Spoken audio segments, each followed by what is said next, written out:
Hello friends, welcome back to my channel. मैं हूं आपकी फ्रेंड वर्षा। आज की इस वीडियो में हम बात करेंगे यहाँ पे बीएड एंट्रेंस एग्जाम के लिए कॉमर्स के क्वेश्चंस की। स्टार्ट करते हैं वीडियो को। वीडियो आपको पसंद आए तो लाइक कीजिए, फ्रेंड्स से शेयर कीजिए और किसी भी तरह की कोई भी क्वेरी हो तो ज़रूर बताइएगा। स्टार्ट करते हैं, आप लोग आ जाइए।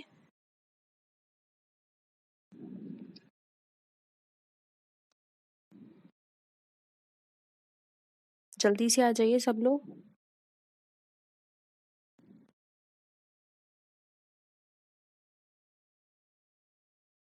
देखिए,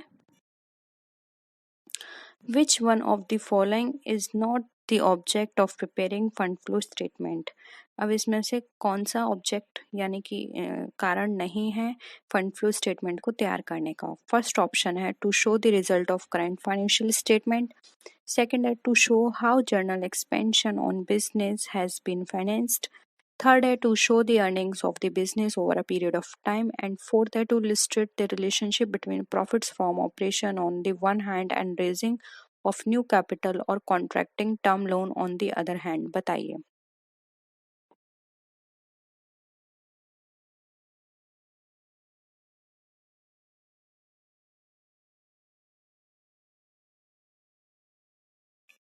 क्या होगा आंसर?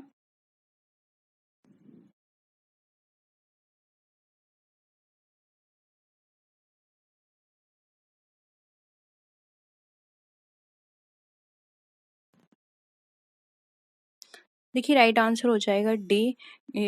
किसी भी ऑपरेशन से प्रॉफिट्स जो भी निकल कर आ रहे हैं उनके बीच रिलेशन दिखाना या फिर न्यू कैपिटल से कितना रेज हो रहा है, इन सब के बारे में बताना एक फंड फ्लो स्टेटमेंट का काम नहीं होता। इसका काम होता है सिर्फ करंट फाइनेंशियल पोजीशन बताना, क्योंकि यहाँ पे फंड की हम बात कर रहे हैं।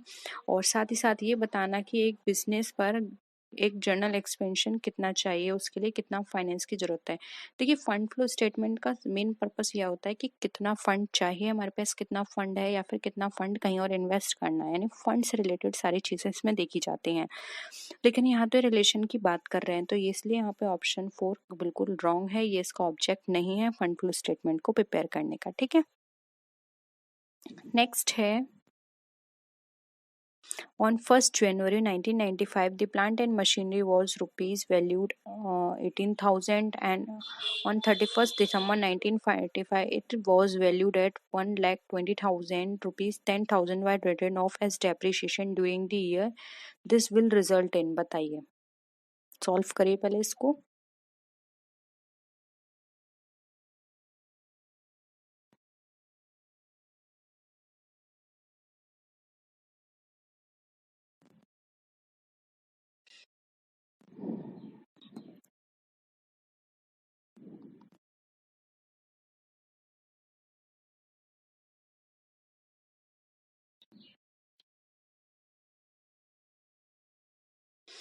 देखिए, पहले लास्ट में देख लीजिए जो असेट्स है उसकी वैल्यू कितनी है।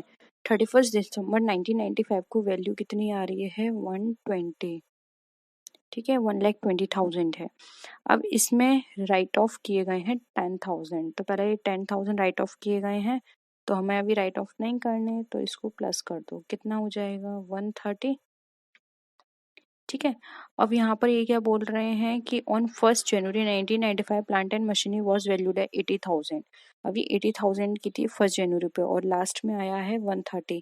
तो यानी कि इसको भी यहाँ पे आप क्या करेंगे? माइनस करेंगे, तो आपको डिफरेंस निकल कर आ जाएगा, ये हो जाएगा 50,000। ठीक है, यानी कि 50,000 की जो अमाउंट है इसको क्रय करने से रोकड़ या कोष का हमारा क्या है? उपयोग हुआ है। हमने इस 50,000 को के फंड को इसमें यूज किया है, इसलिए यहाँ पे एप्लीकेशन ऑफ फंड ₹15,000 हो जाएगा, क्योंकि स्टार्टिंग में 80,000 की थी, बाद में ये 31 की हो गई। कैसे हुई? यानी कि 50,000 हमने कहीं ना कहीं से इसमें इन्वेस्ट किए हैं। ठीक है, तो ऑप्शन 2 यहाँ पे राइट आंसर हो जाएगा।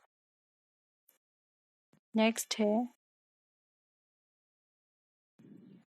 cash received from debtors is rupees 12,000 and furniture purchased is rupees 7,000. What is the net effect on the flow of funds? बताइए। वर्किंग कैपिटल में इंक्रीमेंट होगा 5,000 का, या डिक्रीज होगी 5,000 से, या फिर 19,000 से इंक्रीज होगी, या फिर डिक्रीज होगी 7,000 से? क्या होगा?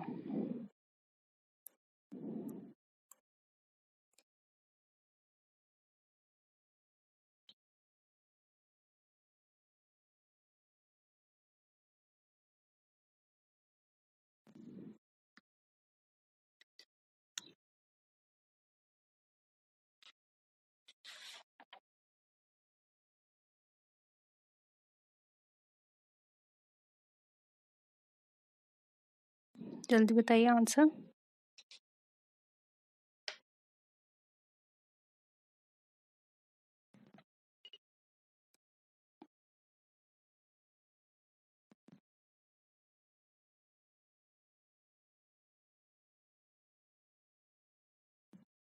देखिए यहाँ पर कैश रिसीव हुआ है 12,000 और फर्नीचर जो हमने परचेज किया है वो 7,000 का परचेज किया है।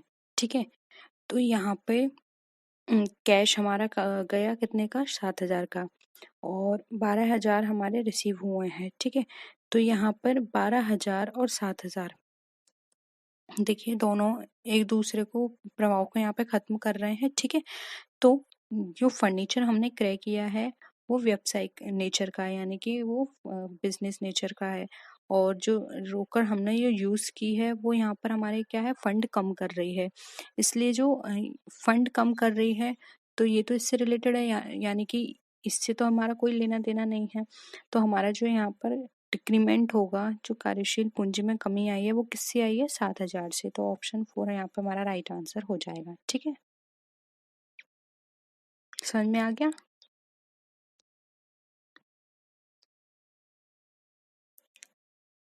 नेक्स्ट है,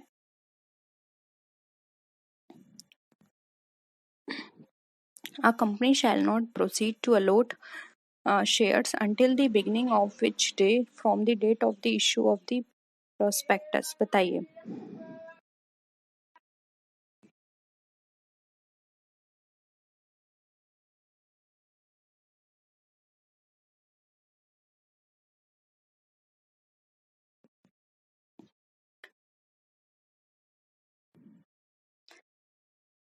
जब उसको प्रोस्पेक्टस इशू होता है तो उसके कितने दिन बाद से वो प्रोसीड कर सकती है अपने शेयर्स अलॉट के लिए, 3rd day, 5th day, 7th day या फिर 10th डे।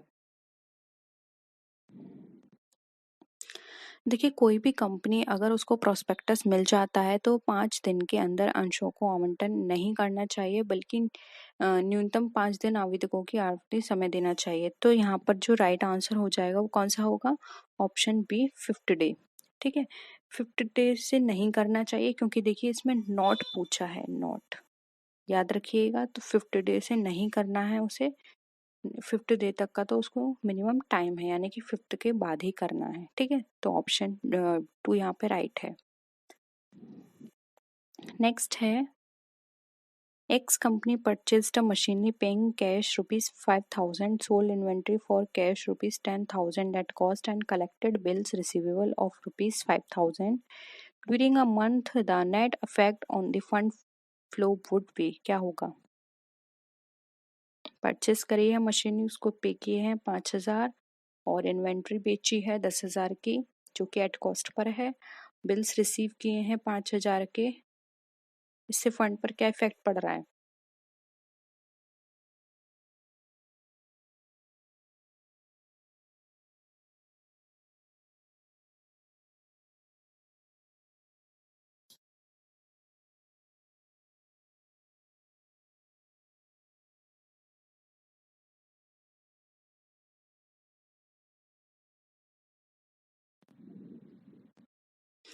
देखिए यहाँ पर ऑप्शन 3 राइट आंसर हो जाएगा। उसने 50,000 का यूज किया है क्योंकि देखिए ये तो उसके पास आए हैं, 10,000 आए हैं और 5,000 ही आए हैं, लेकिन फंड जो उसने यूज किया है वो किया है 50,000 का। देखिए यहाँ पे 50,000 कर लीजिएगा, ये 50,000 है। ठीक है, मशीन जो उसने परचेस किया, मशीन ने 50,000 की किया, तो यानी कि मशीन परचेस किया तो उसने पे भी किया होगा। तो फंड का यूज कितना किया है, 50,000 का। बाकी तो फंड जो आया है 10,000 और 5,000 वो तो उसको रिसीव हुआ है, वो उसने पे नहीं किया है। यहाँ पे पेमेंट की बात की जा रही है, इसलिए ऑप्शन 3 यहाँ पे हमारा राइट आंसर हो जाएगा। 50,000 के फंड की उसने एप्लीकेशन यानी कि उसका प्रयोग किया है। नेक्स्ट है, the requirement of working capital depends on, जो वर्किंग कैपिटल की रिक्वायरमेंट है वो किस पे डिपेंड करती है, period of operating cycle, size of the business, turnover of current assets या फिर बोथ, वो all the above, A B and C. बताइए।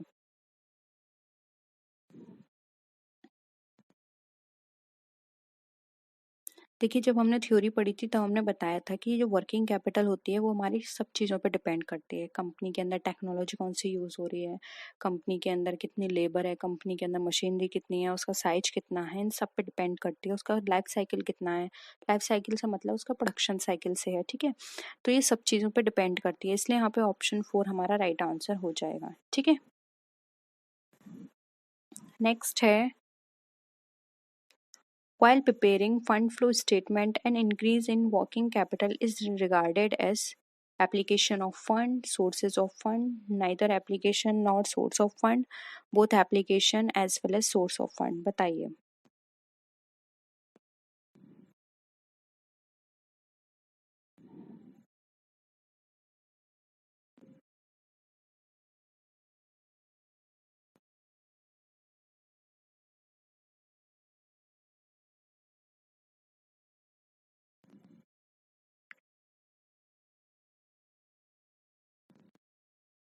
देखिए, यहाँ पर हम बात कर रहे हैं फंड फ्लो को प्रिपेयर करने की, तो इसका मतलब ये होता है कि जो वर्किंग कैपिटल में इंक्रीमेंट हुआ है वो किससे हुआ है, एप्लीकेशन ऑफ फंड से, ठीक है।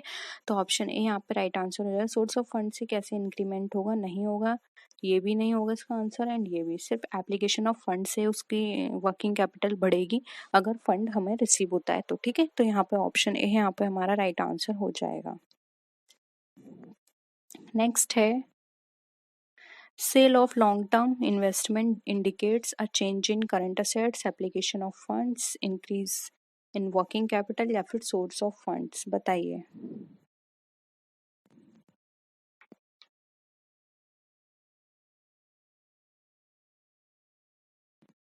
जब हम कोई भी लॉन्ग टर्म इन्वेस्टमेंट को सेल करते हैं तो उससे हमें क्या रिसीव होता है, फंड, ठीक है।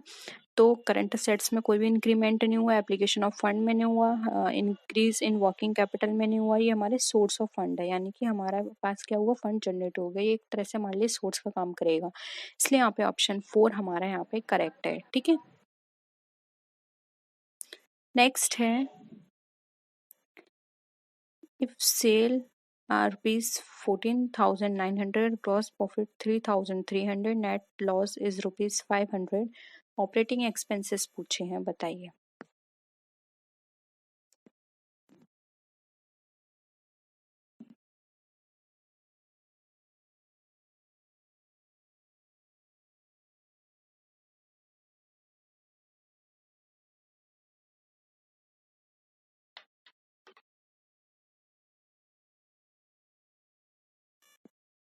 क्या होंगे ऑपरेटिंग एक्सपेंसेस यहाँ पे?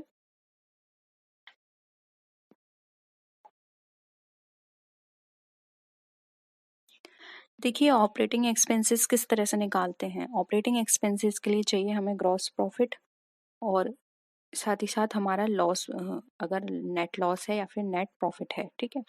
तो देखिए, ग्रॉस प्रॉफिट हमारा कितना है, 3,300, ठीक है। और नेट लॉस हमारे पास कितना है, यानी कि ये हमारा माइनस होगा 500। तो ये कितना आ गया, 2,800 आ गया। और यहाँ पर हमें सेल से कोई इसका लेना देना नहीं है, ठीक है। तो यहाँ पर जो इसका आंसर होगा वो क्या हो जाएगा, ऑप्शन यहाँ पर हो जाएगा हमारा, एक मिनट, नेट लॉस दे रखा है हमारा यहाँ पर। तो ऑपरेटिंग एक्सपेंसेस हमारे, ठीक है, तो ऑपरेटिंग एक्सपेंसेस यहाँ पर हमारे कितने हो जाएंगे, ये हो जाएंगे यहाँ पे ऑप्शन जो है ए, जो कि है हमारा 2,800, ठीक है। नेक्स्ट है, workers participation in management employees their right to take part in. और जो वर्कर पार्टिसिपेशन मैनेजमेंट है उसका मतलब क्या होता है, किस में भाग लेना होता है, एनुअल जनरल मीटिंग में, प्रॉफिट शेयरिंग में, शेयर होल्डिंग में, या फिर डिसीजन मेकिंग में।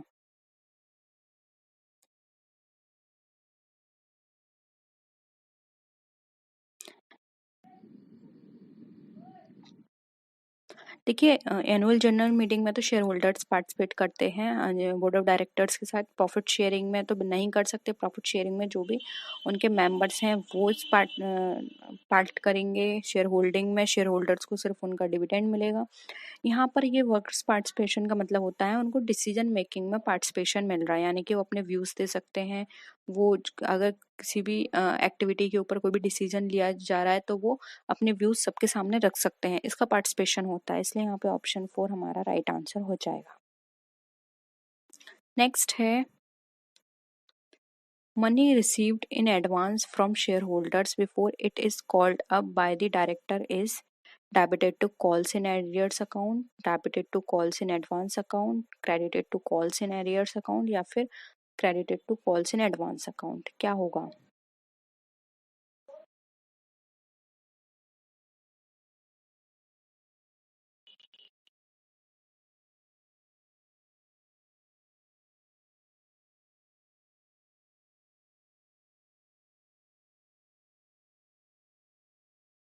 बताइए।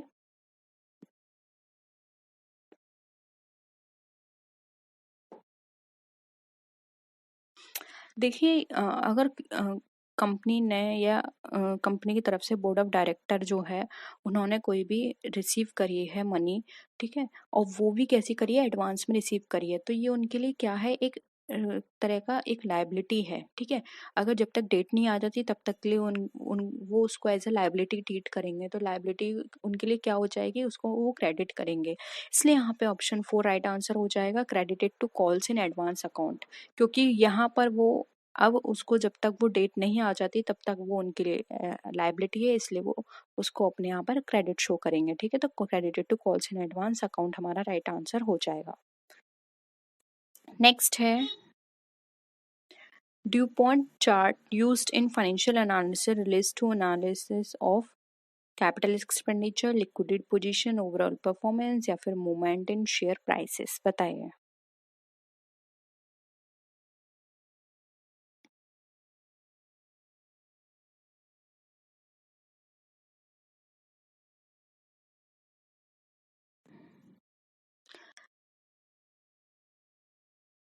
देखिए यहाँ पर अगर हम बात करें ड्यूपॉन्ट एनालिसिस की, तो ये हमें ओवरऑल परफॉर्मेंस बताते हैं हमारी कंपनी की।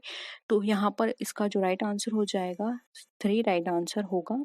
नेक्स्ट है liquidity of the firm can be measured with the help of the following ratio, current ratio, acid test और quick ratio, cash to current ratio या फिर ऑल ऑफ द अबव। बताइए।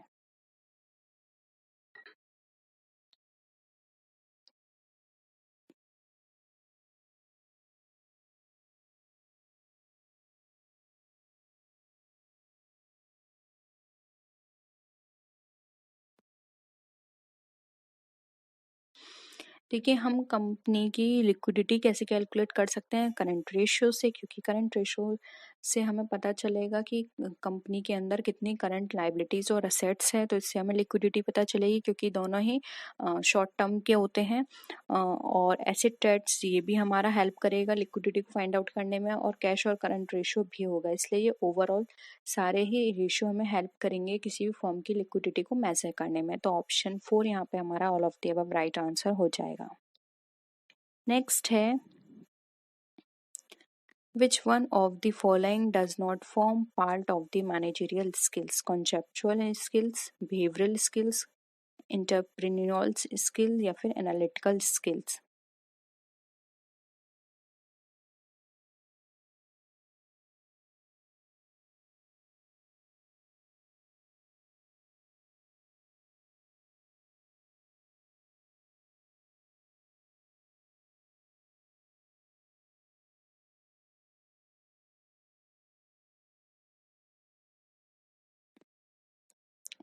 देखिए यहाँ पे मैनेजरियल स्किल की बात की गई है, तो मैनेजरियल में उसके कॉन्सेप्ट आएंगे कि वो कॉन्सेप्चुअली किस तरह से काम करता है, उसका बिहेवियर कैसा है, एनालिटिकल पावर उसकी कैसी है, किस तरह से वो एनालिसिस करते हैं चीज़ों को, प्रॉब्लम्स को। तो ये सब मैनेजरियल का पार्ट है, लेकिन एक एंटरप्रेन्योर स्किल मैनेजरियल पार्ट नहीं है, इसलिए यहाँ पे ऑप्शन 3 हमारा राइट आंसर हो जाएगा, ठीक है। एंटरप्रेन्योर स्किल को छोड़कर बाकी सब हमारी मैनेजरियल स्किल्स के अंदर आती हैं। नेक्स्ट है which of the following is not the responsibility center for control purpose, cost center, profit center, investment center या फिर efficiency center।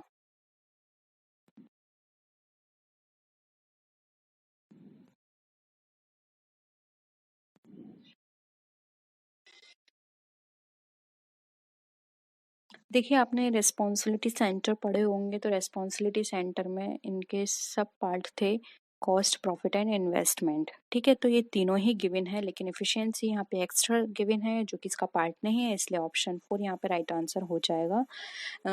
सिर्फ हम कंट्रोल कर सकते हैं 3 चीज़ों को लेकर, एक कॉस्ट को लेकर कंट्रोल कर सकते हैं, प्रॉफिट को लेकर कंट्रोल कर सकते हैं और इन्वेस्टमेंट को लेकर कंट्रोल कर सकते हैं। इसलिए कॉस्ट, प्रॉफिट और इन्वेस्टमेंट ये सारे हमारे हेल्प करते हैं और ये रेस्पॉन्सिबिलिटी सेंटर का पार्ट होते हैं। ठीक है, तो यहाँ पे ऑप्शन 4 जो इसका पार्ट नहीं है करेक्ट आंसर होगा। तो ये थे क्वेश्चंस। होप यहाँ पर आपको सारे क्वेश्चंस क्लियर हैं। कोई भी डाउट हो तो ज़रूर बताइएगा, नेक्स्ट वीडियो में उनको डिस्कस कर लेंगे। और किसी भी तरह की कोई भी क्वेरी हो तो आप कमेंट सेक्शन में भी लिख सकते हैं या फिर टेलीग्राम ग्रुप पर भी जाकर बता सकते हैं। ठीक है, तो नेक्स्ट वीडियो में फिर मिलते हैं और विच वीडियोज़ के साथ। तब तक के लिए टेक केयर, बाय बाय।